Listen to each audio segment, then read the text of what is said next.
প্রশ্ন রেখেছিলাম মুজাহিদুল ইসলাম শাহিনের কাছে যে জামায়াতে ইসলামের আমির নির্বাচনী সুষ্ঠু পরিবেশ নিয়ে শঙ্কা প্রকাশ করেছেন।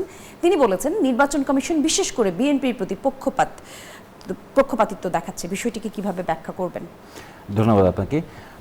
না আসলে জামায়াতের কথা যদি বলি, একদম শুরু থেকে যদি আমরা দেখার চেষ্টা করি, একবার ওনারা নিয়ে আসছেন পিআর পদ্ধতি, একবার ওনারা ইলেকশন হবে কি হবে না, একবার বলেছেন ইলেকশন চাই, একবার বলেছেন ইলেকশন চান পিআর পদ্ধতিতে। ইলেকশন নিয়ে তা ওনাদের নানাবিধি রকম অজুহাত সৃষ্টি হয়েছে, এবং যেটা আমরা মনে করি এবং ব্যক্তিগতভাবে মানুষের মনেও এরকম শঙ্কা ছিল যে জামাত বোধহয় ইলেকশন চায় না, বা জামাত ভয়ে আছে যে হয়তোবা তারা ক্ষমতায় যেতে পারবে না, এরকম একটা শঙ্কা থেকে তারা অতীতে এরকম অনেক ধরনের কথা বলেছে এবং মানুষের মনে এরকম একটা কথা ছিল।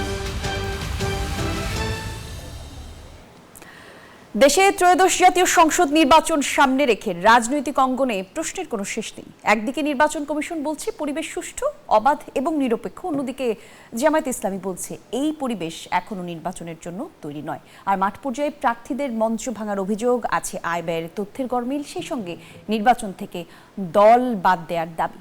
আবার ভোট কেন্দ্র পাহারা, একই সাথে প্রতিহতের হুঁশিয়ারিও রয়েছে। আর সবকিছু মিলিয়ে প্রশ্ন উঠেছে এই নির্বাচন কি সত্যি একটি সমান মাঠের নির্বাচন হতে যাচ্ছে কিনা। আজকের আলোচনায় আমরা সেই প্রশ্নগুলির উত্তর খুঁজবার চেষ্টা করব। দর্শক, আমন্ত্রণ আপনাদের সবাইকে নতুন বাংলাদেশের আয়োজনে, মধুমতি ব্যাংক পিএলসি নতুন বাংলাদেশের আয়োজনে আজকে আপনাদের সঙ্গে আমি জান্নাতুল কলি থাকছি। আলোচনার জন্য এই মুহূর্তে স্টুডিওতে উপস্থিত আছেন অ্যাডভোকেট মুজাহিদুল ইসলাম শাহিন, যুগ্ম আহ্বায়ক জাতীয় নাগরিক পার্টি এনসিপি।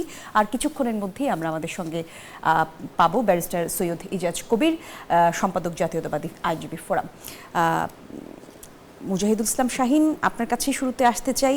দেশে আসলে যেটা বলছিলাম, নির্বাচন যত ঘনিয়ে আসছে ততই আমরা দেখতে পাচ্ছি যে রাজনীতির যেই মাঠ, সেখানে নির্বাচনের যে পরিস্থিতি, সেটা নিয়ে এক ধরনের অসন্তোষ দেখা দিয়েছে। একেবারেই সোজাই বলতে চাই যে জামায়াতের পক্ষ থেকে বলা হয়েছে দেশে অবাধ, সুষ্ঠু, নিরপেক্ষ নির্বাচনের পরিবেশ এখনো সৃষ্টি হয়নি। কি কারণ, কি মূল কারণ আছে এর পেছনে মনে করছে? জি, ধন্যবাদ আপনাকে এবং আপনার মাধ্যমে সকল দর্শকদেরকে ধন্যবাদ। দেখেন, বাংলাদেশে এই গত কয়েকদিনে তফসিল ঘোষণার পর থেকে যেভাবে বিভিন্ন দলের নেতৃবৃন্দের কথাবার্তা হচ্ছে, বিশেষ করে বাংলাদেশের সবচেয়ে বড় দল বর্তমানে বিএনপির যারা নেতাকর্মী আছেন বিভিন্ন জেলা উপজেলায়, তাদের বক্তব্য, তাদের বডি ল্যাঙ্গুয়েজ এবং কেন্দ্রে যেতে না দেয়া বা না বলা, মানে এমনভাবে বলা যে কেউ কেন্দ্রে গেলে তার অবস্থা খুব খারাপ হয়ে যাবে। তো এই ধরনের কথাবার্তার কারণে আমাদের কাছে মনে হচ্ছে, যারা আমরা যারা এখন 11 দলীয় জোটের মধ্যে আছি, মনে হচ্ছে যে আসলে এই ভোট ফেয়ার হবে কিনা বা ফেয়ার করতে পারবে কিনা এই সরকার। বর্তমান ইলেকশন কমিশন আপনি দেখেন বারবার নিরপেক্ষতার কথা বলছেন, কিন্তু আসলে তাদের কর্মকাণ্ডে নিরপেক্ষতা কোনো আমরা পাচ্ছি না আর কি। আজকে আমাদের এনসিপির মুখপাত্র আসিফ ভুঁইয়া, সাবেক উপদেষ্টা, উনি গিয়েছিলেন, উনি গিয়ে বলে আসছেন শঙ্কার বিষয়গুলো, যে কি কারণে আমরা আগামী ইলেকশনে যে নিরপেক্ষতা বজায় থাকছে না ইলেকশন কমিশনের, এটা আমরা কিন্তু তাদেরকে বলার চেষ্টা করেছি। একটু কি আমরা শুনতে পারি কি কারণের মধ্যে রয়েছে? আপনি দেখেন যে গত সাম্প্রতিক কয়েকদিনে মনোনয়নপত্র বাছাইয়ের যে বিষয়গুলো, আপনি একদিকে দেখেন ফেনী আব্দুল আওয়াল মিন্টু, তিনি দ্বৈত নাগরিক, তার কাগজপত্র প্রকাশ পেয়েছে, আরও অনেকের প্রকাশ পেয়েছে, তাদের কিন্তু টিকেছে, মনোনয়ন ফর্ম টিকেছে। অন্যদিকে আপনি দেখবেন কুড়িগ্রামের একজন জামাতের নেতা জনাব মাহবুব আলম সালিহি, উনি ওনার দ্বৈত নাগরিকত্ব বাতিলের কাগজপত্র সাবমিট করার পরেও ওনার নাগরিকত্বটা ওনার নমিনেশন ফর্ম, এটাকে বাতিল ঘোষণা করা হয়েছে। এই ধরনের আরো ছোট ছোট কিছু ইস্যু আছে। সার্জিস আলমেরও তো আয়ের তথ্যে গরমিল রয়েছে। সার্জিস আলমের আয়ের তথ্যের গরমিল যে বিষয়টা বলছেন, এটা একটা হাস্যকর বিষয়, এটা বানোয়ার বিষয়। দেখেন, আয়কর বর্ষ, আমরা যে বর্ষ দেখি আপনার জানুয়ারি থেকে ডিসেম্বর পর্যন্ত, কিন্তু আয়কর বর্ষটা ভিন্ন। এটা 1 জুলাই থেকে পরবর্তী বছরের 30 জুন পর্যন্ত। এখন আপনি দেখেন আমরা এখন কোন মাসে আছি? জানুয়ারি মাসে আছি। তো আমি আয়কর দিয়েছি কোন মাসে? এই বছরের গত বছরের 2025 সালের 30 জুন পর্যন্ত আয়কর দিয়েছি। তো 30 জুন পর্যন্ত আয়করের রিটার্নে কিন্তু দেখা যাচ্ছে যে 30 জুন পর্যন্ত আমার যে আয় হয়েছে ওইটা কিন্তু প্রদর্শিত হয়েছে। মাঝখানে সেই জুন থেকে এই যে আপনার জানুয়ারি পর্যন্ত বাকি যে আবার 7 মাস, এই 7 মাসের আয় কিন্তু ওই রিটার্নে নাই, আয়কর রিটার্নে নাই। কিন্তু নির্বাচন কমিশনের যে নমিনেশন ফর্মটা আছে, মনোনয়ন ফর্মটা আছে, সেখানে আবার লিখতে হয় আজকে জানুয়ারি মাস পর্যন্ত আমার আয় কত ছিল। আমি যেদিন আমার নমিনেশন ফর্ম সাবমিট করলাম, সেই দিন আমার ইনকাম কত ছিল। জি। তাহলে আপনি দেখেন স্বাভাবিকভাবেই জুন মাসের আমার ইনকাম গত বছরের আর এই বছর 7 মাস পরের ইনকাম তো এক হবে না। তাই আপনি যদি টুইস্ট করে, তাহলে ভুলটা কার? এটা কি সার্জিস আলমের ভুল নাকি আপনাদের নির্বাচন সংবাদপত্রের কমিশন? ভুল। জি সংবাদ আর আপনার ইলেকশন কমিশন কিছুই বলে নাই। জি কয়েকটি সংবাদপত্র উদ্দেশ্য প্রণোদিতভাবে এবং বিশেষ কোনো সংস্থার অনুরোধে আমাদের ধারণা তারা এই ধরনের একটা রিপোর্ট করেছে। জি। স্বাভাবিকভাবেই তো আপনি দেখেন 7 মাসের আগের আয় আর বর্তমান আয় কি এক হবে? এক হওয়ার তো প্রশ্নই আসে না। তো এখন যদি কেউ টুইস্ট করে একটা রিপোর্ট করে যে সার্জিস আলমের আয়কর রিটার্নের সাথে আপনার মনোনয়নপত্রে উল্লেখিত তার আয়ের হলো এখানে ব্যবধান দেখা যাচ্ছে, তো হবেই তো এটা। কিন্তু সাধারণ মানুষ তো এটা বুঝবে না। সাধারণ মানুষ মনে করবে যে আয়কর রিটার্ন বোধহয় জানুয়ারি পর্যন্ত, আর হলো কি নমিনেশন ফর্ম তো যে আয় সেটাও এই পর্যন্ত। সুতরাং এখানে গরমিল কেন হলো? কিন্তু এটা কি সার্জিস আলম জানতেন না? মানে আয়কর রিটার্নের যে তথ্য, না, এটা আপনি বুঝতে পারেননি এখন পর্যন্ত। আমি বুঝতে পেরেছি। এটা তো গরমিল তো হবেই তো।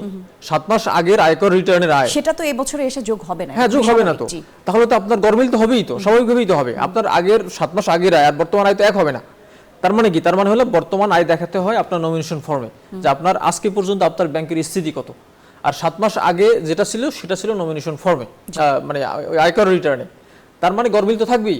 এখন এইটা যদি সংবাদপত্র যদি উদ্দেশ্য প্রণোদিতভাবে যদি এই কথাগুলো বলে, তাহলে তো এগুলো তো সার্জিস আলমকে হেয় প্রতিপন্ন করার জন্য বলা হয়েছে।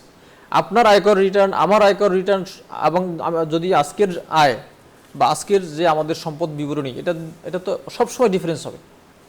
যদি আপনি এই কথাটা গত বছরের এই 25 সালের 30 জন বলতেন যে 30 জনের আয়কর বর্ষের আয় এবং অন্যান্য আয় এটা গরমিল আছে, তখন কথা ছিল যে না, আপনার কথা ঠিক। তার মানে হলো, জি। আমি আগেও বলেছি এখনো বলছি যে উদ্দেশ্য প্রণোদিতভাবে বিশেষ উদ্দেশ্যে হেয় প্রতিপন্ন করার জন্য এই নিউজগুলো ছড়ানো হচ্ছে। জি, পরিষ্কার। আপনি বলছিলেন দেশে কেন, কি কারণে মূলত অবাধ, সুষ্ঠু, নিরপেক্ষ নির্বাচনের পরিবেশ এখনো নেই, কারণগুলি বলছিলেন। আপনি দেখেন এখন যে মাসেল পাওয়ার ইউজ হচ্ছে, বিভিন্ন গ্রামে গঞ্জে গিয়ে হুমকি দেওয়া হচ্ছে যে ভোট কেন্দ্রে গেলে আপনার ধানের শীষে ভোট দিতে হবে অথবা বিশেষ কোনো মার্কায় ভোট দিতে হবে। এরপরে হলো আপনি এজেন্টকেও দিতে পারবে না, এজেন্টদেরকে হুমকি দেওয়া হচ্ছে। এরপরে হলো আপনার নির্বাচনের সুষ্ঠু পরিবেশ বিঘ্নিত করার জন্য যে ধরনের প্ল্যান পরিকল্পনা আমরা বিভিন্ন ধরনের আপনার বিএনপি নেতৃবৃন্দের মুখে শুনি, এটা শুনি মনে হচ্ছে যে এই পরিবেশ থাকবে না। তাছাড়া আজকে দেখেন আপনি জগন্নাথ বিশ্ববিদ্যালয়ে আজকে যে যক্ষী নির্বাচন হচ্ছে, এই নির্বাচনে ছাত্র দলের কয়েকজন নেতার যে ভূমিকা, একজন হিজাব পরা নারীকে হেনস্থা করা, যিনি ওই বিশ্ববিদ্যালয়েরই স্টুডেন্ট, পাশে পুলিশ দাঁড়িয়ে আছে, কিন্তু হেনস্থা করে তাকে আপনার পুলিশের গাড়িতে তুলে দেওয়া হচ্ছে। তো পুলিশের যে নির্বিকার বিষয়, এরপরে আসলে কিভাবে ক্ষমতা কাজ করবে? আমরা দেখেছি সিলেটের ঘটনা, আমরা দেখেছি যে সিলেটে মেহেদী হাসান, আমি যদি ভুল না করে থাকি, ওনার ক্ষেত্রে আমরা দেখেছি যে উনি থানায় গিয়ে জানতে চেয়েছেন যে আসলে পুলিশের ভূমিকা কি, উনি ব্যাখ্যা চেয়েছেন।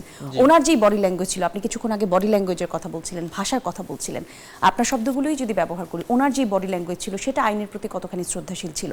ওই জায়গা থেকে আসলে আইনের পক্ষে যারা আসলে কাজ করছেন, আইনের হয়ে যারা কাজ করছেন, তাদের জায়গাটাও কি সংকুচিত হয়ে এসেছে না? না, মোটেই না। আপনি দেখেন মেহেদী হাসান যখন থানায় গিয়েছিল, কেন গিয়েছিল? একজন জুলাই যোদ্ধাকে ছাত্রলীগ পরিচয় বলে তাকে ধরে আনা হয়েছে।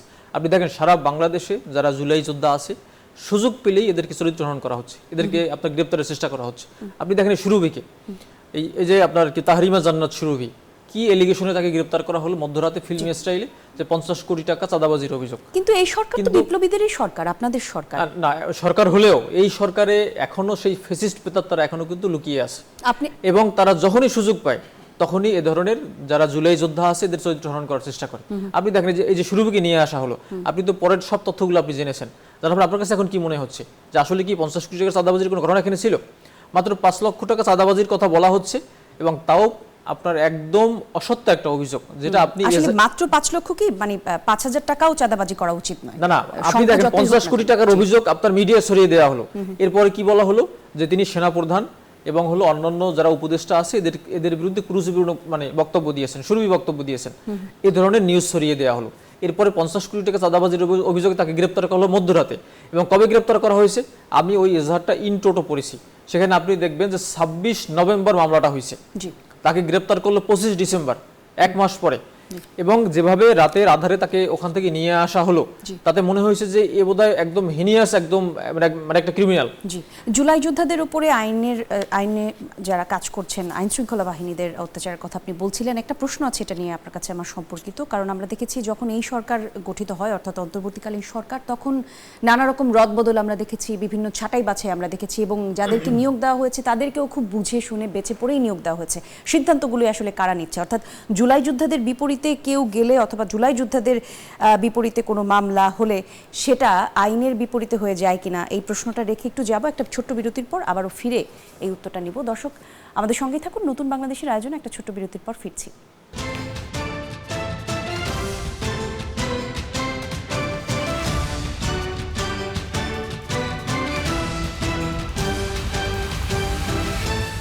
আবারও আমন্ত্রণ, বিরতির পর দেখছেন নতুন বাংলাদেশ। দর্শক, আপনাদের সঙ্গে আমি জান্নাতুল কুলি আছি। দুজন অতিথি আমাদের সঙ্গে এসে পৌঁছেছেন। আগে থেকে আমাদের সঙ্গে ছিলেন অ্যাডভোকেট জাহিদুল ইসলাম শাহীন, এখন আমাদের সঙ্গে যোগ দিয়েছেন ব্যারিস্টার সৈয়দ ইজাজ কবির, সম্পাদক জাতীয়তাবাদী আইনজীবী ফোরাম। আমরা কথা বলছিলাম আজকের আলোচনার বিষয় নিয়ে। আলোচনার বিষয় ছিল নির্বাচন পরিবেশ নিয়ে শঙ্কা। প্রশ্ন রেখেছিলাম মুজাহিদুল ইসলাম শাহীনের কাছে যে জামায়াতে ইসলামের আমির নির্বাচনী সুষ্ঠু পরিবেশ নিয়ে শঙ্কা প্রকাশ করেছেন। তিনি বলেছেন নির্বাচন কমিশন বিশেষ করে বিএনপির প্রতি পক্ষপাতিত্ব দেখাচ্ছে। বিষয়টিকে কিভাবে ব্যাখ্যা করবেন? ধন্যবাদ আপনাকে। না, আসলে জামায়াতের কথা যদি বলি, একদম শুরুর থেকে যদি আমরা দেখার চেষ্টা করি, একবার ওনারা নিয়ে আসছেন পিআর পদ্ধতি, একবার ওনারা ইলেকশন হবে কি হবে না, একবার বলেছেন ইলেকশন চাই, একবার বলেছেন ইলেকশন চান পিআর পদ্ধতিতে। ইলেকশন নিয়ে তা ওনাদের নানা বিধি রকম অজুহাত সৃষ্টি হয়েছে, এবং যেটা আমরা মনে করি এবং ব্যক্তিগতভাবে মানুষের মনেও এরকম শঙ্কা ছিল যে জামাত বোধহয় ইলেকশন চায় না, বা জামাত ভয়ে আছে যে হয়তোবা তারা ক্ষমতায় যেতে পারবে না, এরকম একটা শঙ্কা থেকে তারা অতীতে এরকম অনেক ধরনের কথা বলেছে এবং মানুষের মনে এরকম একটা কথা ছিল। এখন আবার যেই কথাটা বলছেন যে পক্ষপাতিত্ব করছে, এখন পক্ষপাতিত্ব করলে তাহলে ওনারা কমপ্লেন করুক, there is a forum complain করার জন্য। আর পক্ষপাতিত্ব করছে এরকম প্রমাণ দেখাক, মুখে বললে তো আর হবে না। আর দেখেন, এখন এই ত্রয়োদশ জাতীয় সংসদে যতগুলি দল অংশগ্রহণ করছে, প্রত্যেকটা দলই তার নিজের মতো করে কাজ করে যাচ্ছে। এখন পর্যন্ত অন্য কেউ, জামাত ছাড়া এখন পর্যন্ত আর কারো কোনো কথা বা কমপ্লেন শোনা যায়নি যে একটা দলের প্রতি পক্ষপাতিত্ব করছে বা এরকম কিছু। যেরকম আর বিএনপির পক্ষ থেকে আমরা যদি বলি যে লেভেল প্লেয়িং ফিল্ড এবং নির্বাচনী আইন বিধিমালা, আচরণ বিধিমালা যাই আছে, প্রত্যেকটা কেন্দ্রে আপনার আইনি টিম করা হচ্ছে যেন সেগুলো মেনটেন করা হয়, দেখা হয় ক্যান্ডিডেটের সুবিধার্থে, ইলেকশনের সুবিধার্থে, দলের সুবিধার্থে, প্রার্থীর সুবিধার্থে। সেরকম আমিও একটা ঢাকা 17 আসনের আইনি সহায়তা টিমের আমি একজন সদস্য সচিব। সেখান থেকে আমি বলতে পারি যে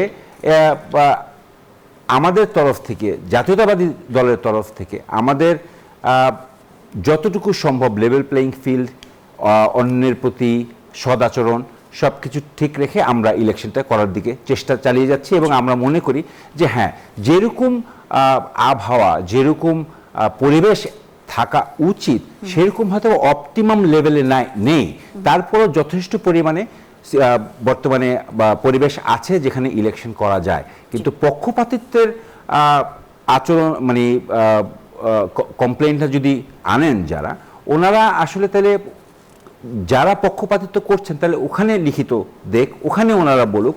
ওনারা ইলেকশন এখন যা আছে ইলেকশন কমিশনের অধীনে সবকিছু হচ্ছে, সো ওনাদের কোনো কিছু থাকলে দের ইজ এ প্রসিজিওর ল, ওই অনুযায়ী ওনারা ইলেকশন কমিশনে কমপ্লেন করুক, লিখিত আবেদন করুক, ইলেকশন কমিশন দেখবে।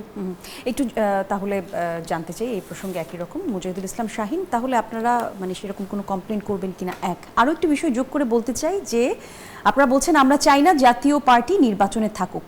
আসিফ মাহমুদ সজীব ভুঁইয়া বলেছেন এই কথা, যেহেতু সরকার এই পার্টিকে নিষিদ্ধ করেনি এবং ট্রাইব্যুনালে দোষী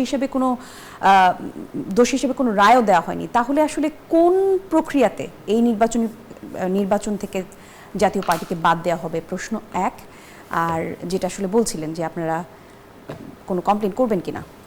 দেখুন, আজকে আমাদের পার্টির মুখপাত্র আসিফ মাহমুদ সজীব ভুঁইয়া, সাবেক উপদেষ্টা, উনি ইলেকশন কমিশনে গিয়ে যিনি সিইসি আছেন ওনার সাথে সাক্ষাৎ করেছেন। সাক্ষাৎ করে কোন কোন বিষয়ে শঙ্কাগুলো ছিল, বাংলাদেশে একটা ফ্রি ফেয়ার ইলেকশন করার জন্য যে ধরনের ফিল্ড দরকার সেই ফিল্ড প্রস্তুত হচ্ছে কিনা, এবং বর্তমানে দৃশ্যমান যেটা হচ্ছে যে এখন পর্যন্ত ফিল্ড প্রস্তুত না, এই বিষয়ে স্পেসিফিক্যালি উনি কথা বলে আসছেন। এবং আপনি দেখেন মিডিয়াতে এটা কিন্তু ফলো করে প্রচার করা হয়েছে যে আমাদের আশঙ্কা আছে যে আগামী ইলেকশনটা মানে নিরপেক্ষ বা ফ্রি ফেয়ার হবে কিনা আর কি। সেকেন্ড বিষয় আপনি বলেন যে আপনার জাতীয় পার্টির ইস্যুটা, আপনি আওয়ামী লীগ যে দোষে দুষ্ট, যে কারণে আওয়ামী লীগকে নিষিদ্ধ করা হয়েছে, আমার সাথে হয়তো ভাই একমত হবেন যে একই কারণে জাতীয় পার্টি নিষিদ্ধ হওয়া উচিত। কারণ এই 17 বছরে এই ফেসিজমের জন্য, 17 বছরে বিনা ভোটের ইলেকশনের জন্য জাতীয় পার্টি যে পরিমাণ অ্যাসিস্ট করছে আওয়ামী লীগকে, যে কারণে আওয়ামী লীগ কিন্তু পরিষ্কার মানে এই ধরনের কাজ কিন্তু করতে কিন্তু আপনারা আওয়ামী লীগকে সমর্থ নিষিদ্ধ হয়েছে। করার জন্য যেই প্রক্রিয়াতে গিয়েছেন, জাতীয় পার্টিকে নিষিদ্ধ করার জন্য সেই প্রক্রিয়াতে কেন গেলেন? আমরা শুরু থেকেই আওয়ামী লীগ এবং জাতীয় পার্টি এই দুইটা দলকে নিষিদ্ধ করার জন্য আমরা এনসিপির পক্ষ থেকে আবেদন জানিয়েছিলাম। জি, তো একটা আন্দোলন হয়েছে, আন্দোলনের প্রেক্ষিতে আওয়ামী লীগকে নিষিদ্ধ করা হয়েছে, কিন্তু জাতীয় পার্টিকে করা হয়নি। তাহলে আপনারা কি আমরা বলতে চাচ্ছেন যে বিভিন্ন দেশের সময় আইন অথবা দেশের নিয়ম অনুযায়ী যারা আসলে এই সিদ্ধান্তগুলো নিয়েছেন, অর্থাৎ আইনি প্রক্রিয়া যে সিদ্ধান্ত এসেছে, সেই সিদ্ধান্ত কি ভুল? আইনি প্রক্রিয়ার সিদ্ধান্ত এসেছে আওয়ামী লীগ নিষিদ্ধের বিষয় বা তাদের রেজিস্ট্রেশন স্থগিতের কিন্তু বিষয়ে। জাতীয় পার্টিকে নিষিদ্ধ করা হয়নি। শেষ করি তো আপনার রেজিস্ট্রেশন স্থগিতের বিষয়ে সেই সময়ে সেইভাবে যদি জাতীয় পার্টি তো যদি স্থগিত করা হইতো তার নিবন্ধন, তাহলে তিনি আজকে ইলেকশন করতে পারতেন না। আমাদের অনুরোধ থাকবে বা আমরা আবেদন জানাই যে জাতীয় পার্টি যেহেতু সে ফ্যাসিজমের সাথে সম্পৃক্ত ছিল এবং বিনা ভোটের ইলেকশনের অন্যতম কারিগর, অন্যতম রূপকার এবং তারা সুবিধাভোগী, সুতরাং জাতীয় পার্টিকেও একইভাবে তার হলো নিবন্ধন স্থগিত করে আগামী সংসদ নির্বাচনে তাদেরকে নির্বাচন করতে না দেওয়ার আমরা দাবি জানাই বা আমরা ইতিমধ্যে দাবি জানিয়ে এসেছি। জি, ধন্যবাদ। আরও একবার ফিরতে চাই ব্যারিস্টার সৈয়দ ইজাজ কবির আপনার কাছে। নির্বাচনী যে পরিবেশ, এই পরিবেশ নিয়ে এক ধরনের বিশৃঙ্খলা তো দেখা যাচ্ছেই, যে অনেকেই কমপ্লেন যেটা করছেন এনসিপি জামায়াতের পক্ষ থেকে এসেছে। আজকেই আমরা দেখলাম নির্বাচনী প্রচার শুরুর আগেই একজন প্রার্থীর মঞ্চ ভেঙে দেওয়া হচ্ছে, বলছি রুমিন ফারহানার কথা। নির্বাচনী মাঠে তাহলে নির্বাচনী সুষ্ঠু পরিবেশ কতটা নিরাপদ থাকছে? না, এটা এই যে মঞ্চ ভেঙে দেওয়া, আরও অনেক ধরনের অস্থিতিশীল পরিবেশ সৃষ্টি করা, এটা বাংলাদেশের ইতিহাসে এটা প্রথম না। এরকম অনেকেই চেষ্টা করে এবং কেউ চেষ্টা করে ইলেকশন বানচাল করার জন্য, কেউ চেষ্টা করে ইলেকশনকে প্রশ্নবিদ্ধ করার জন্য। তো সেই জায়গাটা থেকে আমি বলবো যে সেই দায়িত্বটা ইলেকশন কমিশনের। একই সাথে যারা করেছে, এটা যদি কোনো ক্যান্ডিডেটের বা কোনো দলের লোক হয়, ইলেকশন কমিশন ডেফিনেটলি তাদের বিরুদ্ধে অ্যাকশন নেবে। আর যদি এটা অন্য কেউ অযাচিত সন্ত্রাসী কোনো গোষ্ঠী যদি এই কাজটা করে থাকে, তাহলে আইনি ব্যবস্থা তাদের বিরুদ্ধে না হবে, সেটা সরকার দেখবে, ইলেকশন কমিশন দেখবে। কিন্তু জাস্ট একটা মঞ্চ ভেঙে দিয়েছে, সেটার জন্য যে পরিবেশটা সুষ্ঠু না, এটা বলা ঠিক না। কিছুদিন আগেই তো আমরা গোলাগুলি দেখেছি না, যে ক্যান্ডিডেটকে গুলি করা হয়েছে, শহীদ হাদিকে গুলি করা হয়েছে, কিন্তু তাই বলি কি এখন ইলেকশন পিছিয়ে দেওয়া যাবে? সেটা না। ওদের যারা ইলেকশন পিছাতে চাচ্ছে তারাই এই কাজটা করতে চাচ্ছে। সো আমাদের সবার চেষ্টা থাকবে, প্রয়াস থাকবে, এবং আমি আশা করি সবাই সম্মিলিতভাবে আমরা এটা বাধা দিব, আমরা এটা প্রতিরোধ করব, যেন তাদের এই চেষ্টাটা, তাদের এই প্রয়াসটা কোনোভাবে সফল না হয়। এবং আমরা যদি একে অপরকে বলতে থাকি, যে দোষারোপ করতে থাকি, তাহলে কিন্তু ওই শক্তিটাই বিজয়ী হবে যারা এই দেশে চায় না গণতন্ত্র ফিরে আসুক বা এই দেশটা আবার গণতন্ত্রের পথে অগ্রযাত্রার দিকে এগিয়ে যাক। জি, ধন্যবাদ আপনাকে। আরও একবার ফিরতে চাই আমাদের আরেকজন আলোচকের কাছে। আমরা শুনেছি যে কেন্দ্র দখল করতে আসলে প্রতিহত করা হবে, হাসনাত আব্দুল্লাহ এই কথা বলেছেন। প্রতিহত করা হবে মানে যেভাবে তিনি বলেছেন, এটা আসলে কাদেরকে উনি হুমকি দিয়েছেন? এটা কি নির্বাচনী মাঠে বিএনপিকে হুমকি দিয়েছেন, নাকি আইন শৃঙ্খলা বাহিনীকে বলেছেন? আর একই সাথে আমি একটু প্রশ্ন রাখতে চাই, আমরা দেখি যে উনি যখনই কথা বলেন তখনই এক ধরনের হুমকির মতো করে কথা বলেন। এইটা কি আচরণবিধি লঙ্ঘন কিনা?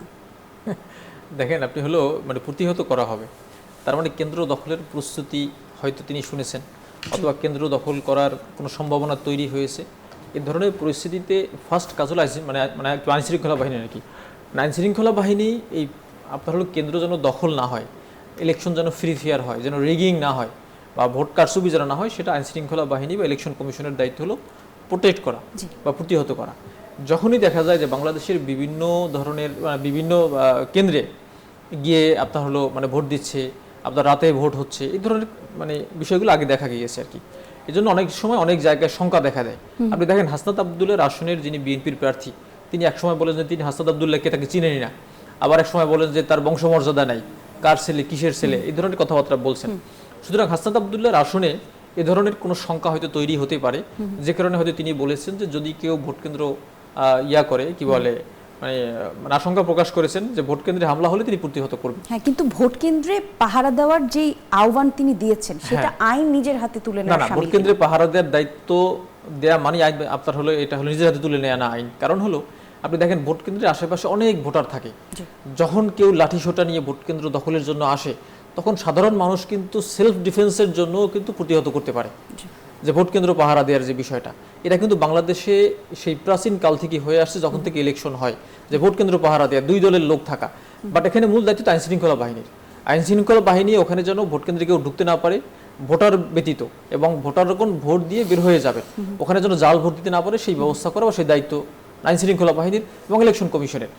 যখন আইন শৃঙ্খলা বাহিনী ব্যর্থ হয় তখন তো সাধারণ মানুষ প্রতিহত করতেই পারে। আপনার একটা কেন্দ্রে আইন শৃঙ্খলা বাহিনী কয়জন থাকে? যদি অনেক লোক গ্রুপ বেঁধে এসে ভোট কেন্দ্রে জাল ভোট দেওয়ার চেষ্টা করে, তখন সাধারণ মানুষ অথবা এজেন্টগণ অথবা হলো মানে প্রতিদ্বন্দ্বী প্রার্থীগণ অনেক মানুষ মিলেই কিন্তু একটা অন্যায় কাজে প্রতিহত করতে পারে। ন্যায় কাজে কেউ প্রতিহত করে না, অন্যায় কাজ হলেই সেখানে কিন্তু প্রতিহত করা একটা আপনার দায়িত্ব এসে যায়। সেই কথা হাসনাত আবদুল্লাহ বলেছেন। সেকেন্ড বিষয় হলো যে তিনি কথা বললেই মনে হয় যে তিনি মানে মারামারি করতে আসছেন, বিষয়টা এরকম না। হাসনাত আবদুল্লাহ একজন ইয়াং তরুণ একজন রাজনীতিবিদ। আপনি দেখেন যে এই যে বিপ্লবে, জুলাই আগস্ট বিপ্লবে হাসনাত আবদুল্লাহরা কিন্তু সামনে থেকে নেতৃত্ব দিয়েছেন। তাদের যে যুদ্ধংদেহী মনোভাব, এই মনোভাবে কিন্তু হাসিনা কিন্তু পালিয়ে যেতে বাধ্য হয়েছে, এবং সাধারণ মানুষ আশান্বিত হয়ে এই হাসনাত আবদুল্লাহদের পিছনেই কিন্তু এসে সমবেত হয়েছে, এবং দলমত নির্বিশেষে সবাই আসছেন। আপনার হলো দলমত সবাই দেখছে যে না, এই ছেলেগুলো বাংলাদেশে এই ফ্যাসিস্টকে প্রতিহত করার জন্য অ্যাপ্রোপ্রিয়েট পারসন, সুতরাং তাদের পিছনে আমরা নামতে পারি। 17 বছরে কিন্তু অনেকের পিছনে সাধারণ মানুষ নামে নাই, বাট এই ছাত্রদের পিছনে কিন্তু নামছেন। তারা কিন্তু ফ্রন্ট লাইনার ছিলেন, তারা জুলাই আন্দোলনের ফেস ছিলেন। সুতরাং এই বিপ্লবের যারা কাণ্ডারি আছে এদেরকে তাদের ক্যারেক্টার মেলাইন করার জন্য এই ধরনের কথা বলা ঠিক হবে না। এবং তারাও সবসময় বলছেন যে আমরা রেগিং করে কারচুপি করে নির্বাচিত হতে চাই না, ফ্রি ফেয়ার ভোট হবে, সেই ভোটে আমরা নির্বাচিত হতে চাই। হাসনাত আবদুল্লাহ সবসময়ই বলেছেন, এবং সেই জন্যই কিন্তু তিনি বলেছেন যখনই কোনো আশঙ্কা দেখা দেয় তখন প্রতিহত করা হবে, সে কথাটা তিনি বলেছেন। এই জন্য তার অ্যাটিটিউড দেখলেই তিনি কিসের বিরুদ্ধে কথা বলেন? অন্যায়ের বিরুদ্ধে কথা বলেন। তো অন্যায়ের বিরুদ্ধে কথা বলতে গিয়ে তাকে যদি একটু মানে যুদ্ধংদেহী দেখায়, অথবা যদি মনে হয় যে না তিনি ক্ষেপে আছেন, এটা তো দোষের কিছু নাই। না, একদম শুরুতেই আলোচনার শুরুতেই আপনি বিএনপি সম্পর্কে বলছিলেন তো, তাদের বক্তব্য, বডি ল্যাঙ্গুয়েজের কথা, সেই ধারাতে আসলে এই না, প্রশ্নটা আপনার আসলে হলো রাখা। বডি ল্যাঙ্গুয়েজ কোথায় যে ভোট কেন্দ্রে যেতে দেওয়া হবে না, আপনার অমুক মার্কায় ভোট যদি না দেয় তাহলে তাদেরকে দেখে নেওয়া হবে, এজেন্টদেরকে দেখে নেওয়া হবে, এগুলো হলো অন্যায় কথা। এই অন্যায় কথা মানে এই অন্যায় কথা বলতে গিয়ে কেউ যদি তার যদি জেস্টার পশ্চার যদি ভিন্নভাবে দেখায়, তাহলে আমরা হলো এটার বিরুদ্ধে বলেছি। কিন্তু আপনি ন্যায়ের পক্ষে কথা বলতে গিয়ে, আপনার ভোট কারচুপির বিরুদ্ধে কথা বলতে গিয়ে কেউ যদি কোনো আচরণ দেখায় বা দেখিয়ে থাকে, তাহলে সেটা ঠিক, তাহলে সেটা খারাপ কিছুই না, দোষের কিছু না। জি, পরিষ্কার। ধন্যবাদ আপনাকে। আমরা আরো একটা বিরতিতে যাব। দর্শক, নতুন বাংলাদেশের আয়োজন দেখছেন, একটা ছোট্ট বিরতির পর ফিরছি আবারও, থাকুন সঙ্গে।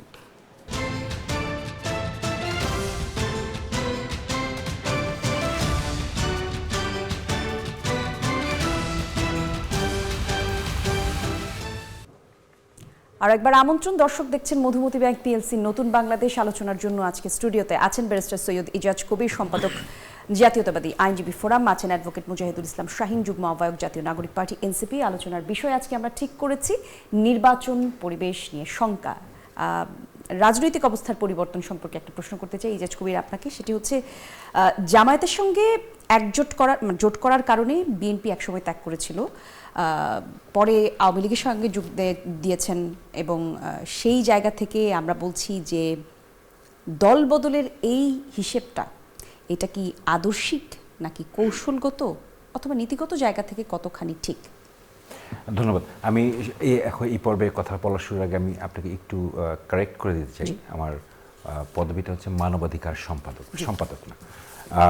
আর জোটগত ব্যাপারটা আসলে যেহেতু ইলেকশনের মাঠে জোটটা সবসময় হয়, কৌশলগতই হয়। কারণ ভোট যেহেতু it's a game of numbers, তো সবাই কৌশলগত কারণেই আসে, আদর্শিক কারণে আসে না। কিন্তু পরবর্তীতে যেটা দেখা যায় যে ওই যখন ক্ষমতায় চলে যায় বা বিরোধী দলে থাকে তখন, বা আন্দোলনের ক্ষেত্রে, তখন এক ধরনের কি বলে, দের ইজ এ মিংলিং হয়েই আসে। বাট আলটিমেটলি আপনার এই জোট গঠনটা কোনোভাবেই আদর্শিকভাবে হয় না এবং হতেও পারে না। তবে এইবার ইলেকশন কমিশনের বা এইবার এই সরকারের যে সিদ্ধান্ত নিয়েছিলেন যে জোট করলে যে যার যার দলের মার্কা থেকে করতে হবে, এই জায়গাটা আমি ব্যক্তিগতভাবে মনে করি যে it's a good sign. But অন্যদিকে যখন দেখা যাচ্ছে যে কারোরা নিজের পার্টি ছেড়ে আবার অন্য পার্টির মার্কা নিয়ে ইলেকশন করছে, that is another also a good sign. ওই জায়গাটায় আমি ব্যক্তিগতভাবে মনে করি যে তখন হয়তো বা আদর্শিক জায়গাটার প্রশ্ন করা যেতে পারে যে আপনি আসলে আপনার নিজের দল ছেড়ে আপনি আরেকটা জায়গায় গেলেন, ওখানে আসলে আপনার আদর্শ বিচ্যুত হলো কি না। বাট ভোটের মাঠে জোট এটা কৌশলগতই কারণে হয়, it's not because of the ideological perspective. But বর্তমানে যে সিচুয়েশনে এখানে প্রশ্নটা তোলা যেতে পারে। মুজাহিদুল ইসলাম শাহীন, এই যে রং বদলের এই অধ্যায় বা এই রকম, এটা জনগণের মধ্যে এক ধরনের আস্থার সংকট তৈরি করে কিনা? না, এটা মোটেই না। আপনি দেখেন যে বর্তমানে যে অ্যালায়েন্সগুলো হচ্ছে, আপনি গণ অধিকার পরিষদের একজন মহাসচিব, তিনি তার একদম দল ছেড়েই চলে গেলেন, ধানের শীষের প্রার্থী হয়ে গেলেন, বিএনপিতে চলে গেলেন। ববি হাজ্জাজ তার দল ছেড়ে তিনি বিএনপিতে জয়েন করলেন এবং সেখানে প্রার্থী হয়েছেন, এবং এটা হলো তার পার্সোনাল ডিসিশনের বিষয়।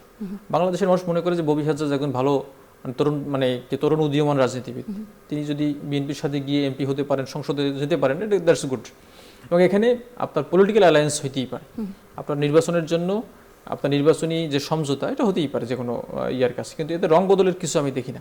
বাংলাদেশে আপনি দেখেন অনেকগুলো পলিটিক্যাল পার্টি আছে, যেমন হলো আপনার আন্দালিবুল রহমান পার্থ ভাইয়ের যদি আপনাকে জিজ্ঞাসা করা হয় যে তার দলের প্রতীকের নাম কি, আপনি বলতে পারবেন না।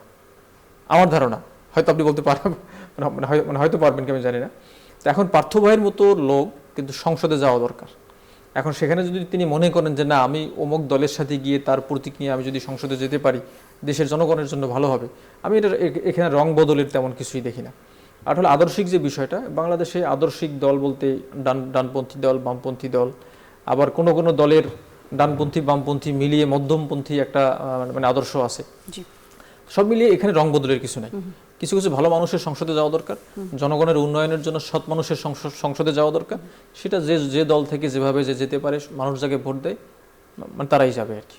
আচ্ছা, এখানে আপনার রং পরিবর্তনের কোনো কিছু আমি দেখি না। আচ্ছা, ঠিক আছে। কিন্তু রাজনীতিতে উনি বলেছেন যে রাজনীতিতে এখন জামায়াত পরিশুদ্ধ, যে জামায়াতকে আসলে একসাথে জামায়াতের সাথে জোট করার কারণে তিনি বিএনপি ছেড়েছিলেন, সেই জামায়াতের সঙ্গেই জোট করে তিনি বলেছেন জামায়াত এখন পরিশুদ্ধ দলে পরিণত হয়েছে। পরিশুদ্ধর মাপকাঠি কি কর্নেল অলি আহমেদ বলেছেন, সেটা আসলে একটু চিন্তা করবার বিষয় আর কি, সেই জায়গা থেকেই জানতে চাওয়া। না, এটা তার ব্যক্তিগত সিদ্ধান্ত। জামাতের আগের যে অবস্থা ছিল, এখন কি অবস্থা, আমি একরকম মনে করি, এখানে এসএসবি আর একরকম মনে করবেন, উনি আর একরকম মনে করেন, এটা ওনার হলো আপনার পার্সোনাল মানে ভিউজ। সুতরাং আমি মনে করি যে রং বদল বলতে কি, আপনার এটা পলিটিক্যাল ডিসিশন বা আপনার নির্বাচনী জোট হিসেবে কেউ যেতেই পারে। আজকে এনসিপি যদি বিএনপির সাথে যেত তাহলে এক ধরনের কথা ছিল, আবার এখন জামাতের সাথে 11 দলীয় জোটে গেছে, সেখানে আপনি এক ধরনের কথা বলতে পারেন। এটা perception man to man very করে। আমি মনে করি না এখানে রং বদলের কিছু আছে। তার জন্য মনে হয়েছে যে মানে তিনি জামাতের সাথে গেলে হয়তো তার জন্য সুবিধা হবে পলিটিক্যালি, তিনি হয়তো সেটা গিয়েছেন। জামাতের সাথে কিন্তু আওয়ামী লীগ দেশে আন্দোলন করেছে, আপনার রাজনীতি করেছে, সমঝোতা করেছে, এরপরে হলো আপনার সংসদেও গিয়েছে, এবং বিএনপি জামাতও একইভাবে মানে 5 বছর দেশ চালিয়েছে। সুতরাং যদি বিএনপি আপনার যেতে পারে, আপনার হলো মানে জামাতের সাথে আওয়ামী লীগ যেতে পারে, আজকে আমরা এনসিপি হিসেবে গিয়েছি, তো সুতরাং এখানে আপনার পলিটিক্যাল সমঝোতা হতেই পারে। এটা রং বদলের কোনো প্রশ্ন আসে বলে আমার মনে হয় না। জি, ধন্যবাদ আপনাকে।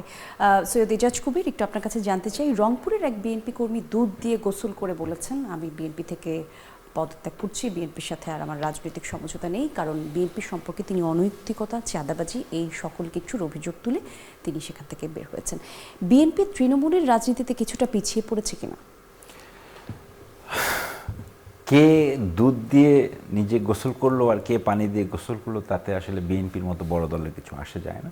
ওনার হয়তোবা এটা ওনার ব্যক্তিগত মতামত থেকে উনি এই কাজটা করেছেন, আর ওনার হয়তোবা ব্যক্তিগত স্বার্থের কোনো পাননি, বা ওনাকে হয়তোবা কোনো কারণে কোনো কিছু ত্যাগ করতে হয়েছে বা কোনো কিছু, সেই কারণে হয়তো উনি এই কাজটা করেছেন। আর চাঁদাবাজি এইসব নিয়ে আমরা অতীতে অনেকবার অনেক কথা বলেছি, এবং আমাদের দল থেকে চাঁদাবাজি যাদের কমপ্লেন হয়েছে এর মধ্যে অনেকে বহিষ্কারও হয়েছেন, সাংগঠনিক উপায়ে তাদের বিরুদ্ধে ব্যবস্থা নেওয়া হয়েছে, এবং আইনশৃঙ্খলা বাহিনীর কাছে উদারভাবে বলা হয়েছে যে আপনারা যেভাবে পারবেন যারাই আইন হাতে তুলে নেবে তাদেরকে আইনের আওতায় নেওয়ার বন্দোবস্ত করতে হবে। তো সেই জায়গাটার থেকে ওই কে কি বললো সেটাতে আসলে কিছু আসে যায় না। আমি শুধু আমার সহ-আলোচকের কথা একটা কথা বলতে চাই যে আমাদের প্রিয় বড় ভাই ব্যারিস্টার আন্দালিব রহমান পার্থ ভাই, আমাদের প্রিয় পার্থ ভাই, উনি কিন্তু আমার জানা মতে ঢাকা 17 আসন ছেড়ে দিয়েছেন এবং উনি এখন ভোলার একটা আসন থেকে ইলেকশন করবেন। উনি কিন্তু ধানের শীষ মার্কা নেননি, উনি কিন্তু গরুগাড়ি মার্কাতেই ইলেকশন করছেন।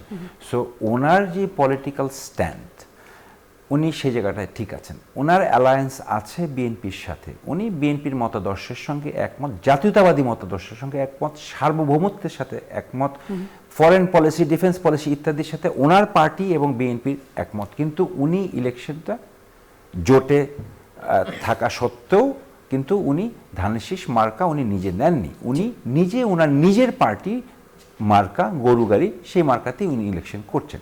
তো এইখানে না, আমি ওই কথা বলছি না, আমি যেটা বলতে চাচ্ছি যে সেটা হচ্ছে যে হ্যাঁ, পার্থ ভাইয়ের পলিটিক্যাল পার্টি তুলনামূলকভাবে নতুন না, পুরাতন, এবং ওনার নিজস্ব একটা ভিত্তি আছে। সো সেই কারণে উনি পলিটিক্যালি এই স্ট্যান্ডটা বা এই সিদ্ধান্তটা নিতে পারছেন। অন্যরা হয়তো যে জায়গাতে নেওয়ার সাহসটা করতে পারছেন না, যে ওনাদের প্রতীকে দাঁড়ালে হয়তো বা ওনারা মেম্বার অফ পার্লামেন্ট হতে পারবেন না, তো সেটা যার যার ব্যক্তিগত ব্যাপার।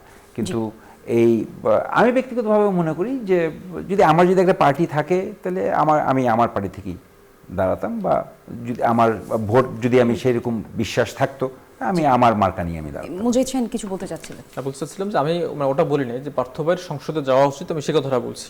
তার মতো একজন মানে পার্লামেন্টারিয়ান এটা বাংলাদেশের সংসদকে শোভাবর্ধন করবে, আমি সেটা মনে করি। এখন পার্থ ভাই যদি তিনি গরুর গাড়ির মার্কায় নির্বাচনে জিতে আসতে পারেন, দ্যাটস গুড।